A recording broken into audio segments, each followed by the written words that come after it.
only history lesson you need today is about the Lamborghini few-off hypercars, starting with Rebenton, 20 coupes, 15 roadsters, basically previewing the Mercy SV. Then, in 2010, 3 years later, Sesto Elemento, 999 kilos, completely carbon-based, track car. They claim to make 20, we think it's slightly fewer. Next up, Veneno. This is the factory prototype. There were also 3 production cars based on the Aventador platform, 6.5-litre V12, utterly wild when that was presented to the world. Next, we move to Centenario, 20 coupes, 20 roadsters, again based on the Aventador's V12.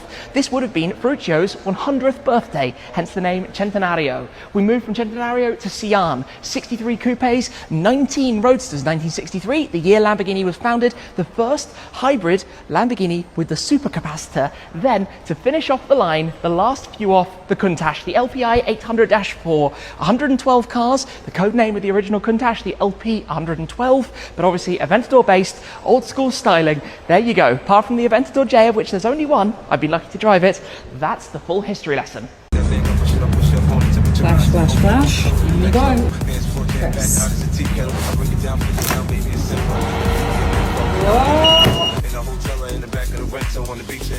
We have Bugatti key. I'm going to take that one. I'm going to take the GT and Ferrari.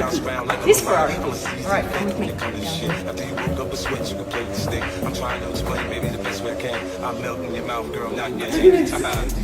What?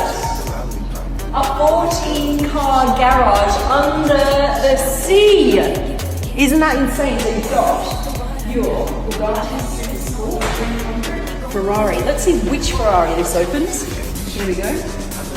Oh! You've got your Red Bull, you've got your Black Series GT, and over here, one of my favorites, Ford GT. Blah, blah, blah. McLaren, Senna. We've got another LaFerrari in Persia. You have your McLaren, the Mercedes, XLR, full exposed carbon fiber here. When I pull this, our fighter-style canopy opens up.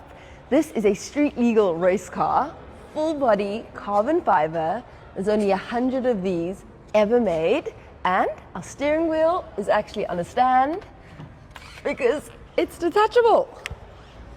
Let's check out the back. We've got this big spoiler, our central exhaust, and F1-style brake lights. Let's get inside. But before, let's take shoes off. So this car only cost $300,000. This is how you attach the steering wheel. Okay, let's turn it on. Ooh, so our steering wheel lights up and we've got our buttons, race mode, the horn.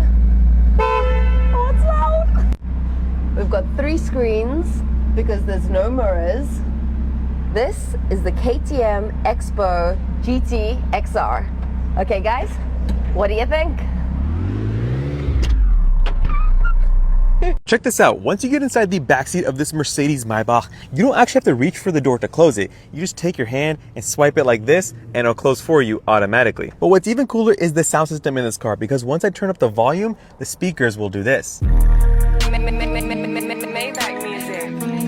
So this car is obviously meant to be driven in, and you can tell that because the seat belts are called belt bags. So they have airbags built in, and you can tell they're really thick and made of an interesting material because they'll inflate in the event of an accident. But in between the seats is this compartment which has 2 champagne flutes that you can take out and place over here. These fingers will lock them in place, they don't move around while you're driving. But right in front of these are heated and cooled cup holders, and underneath the center console is this table that folds out. You get a leather pillow over there, a suede pillow up top. Now if you thought I was finished back here, I'm not. You get these Mercedes branded headphones that connect to these 2 screens up front, and behind me is this door that gives you access to a fridge to keep your drinks cool. Now once you hop out, you can place your finger onto this square on the door handle and they will close for you. And this is what it looks like on the outside. And I'm not a fan of it personally, but the 2-tone black and white paint job is pretty classy, as well as these very clearly Maybach branded black wheels. But the best part about this car is the V12 badge, because under here is a 6-liter twin turbocharged 12-cylinder that makes 621 horsepower. Check this out. If you open the front hood on the electric Escalade, you get this tray that slides out like this. That way you can load items on it and place it very far back without having to reach in because of how deep the storage space is. It also comes with this net and a sleeve with this shaded panel inside of it that you can place under the glass roof to minimize sunlight. But you really want to get this because of the executive package, which has massaging leather seats with speakers built into the headrest, and there are tables built into the center console that flip out just like this, where you can eat on or get work done. There are also 2 touchscreens in the seat backs, 2 wireless chargers over here, and this center touchscreen where you can swipe right here to close the door for you automatically.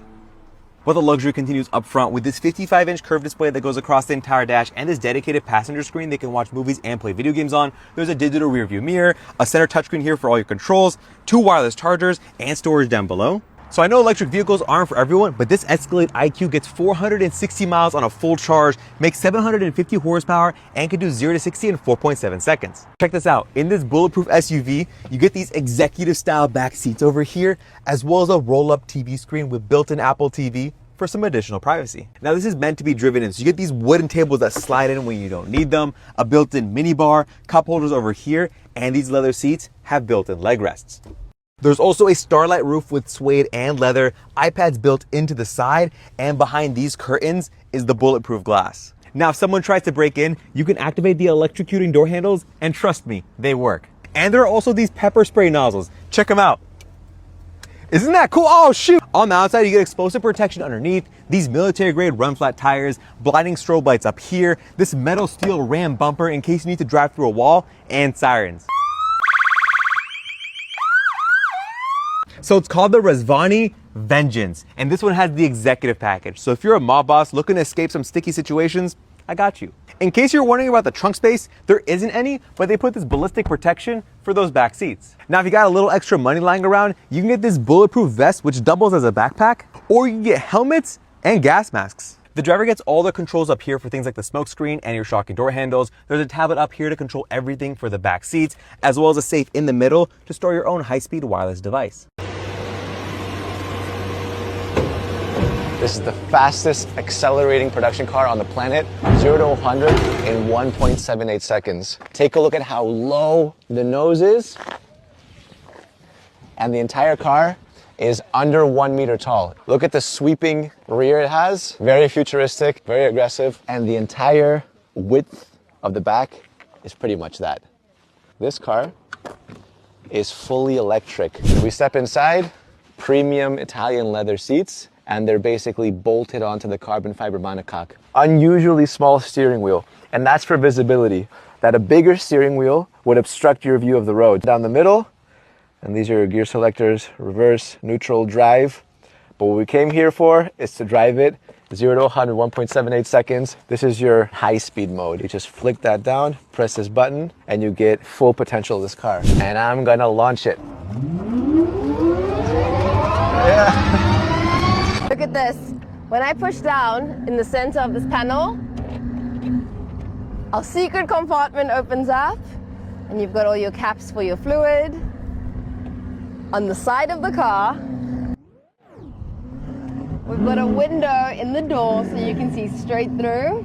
This is the over $1 million McLaren Senna.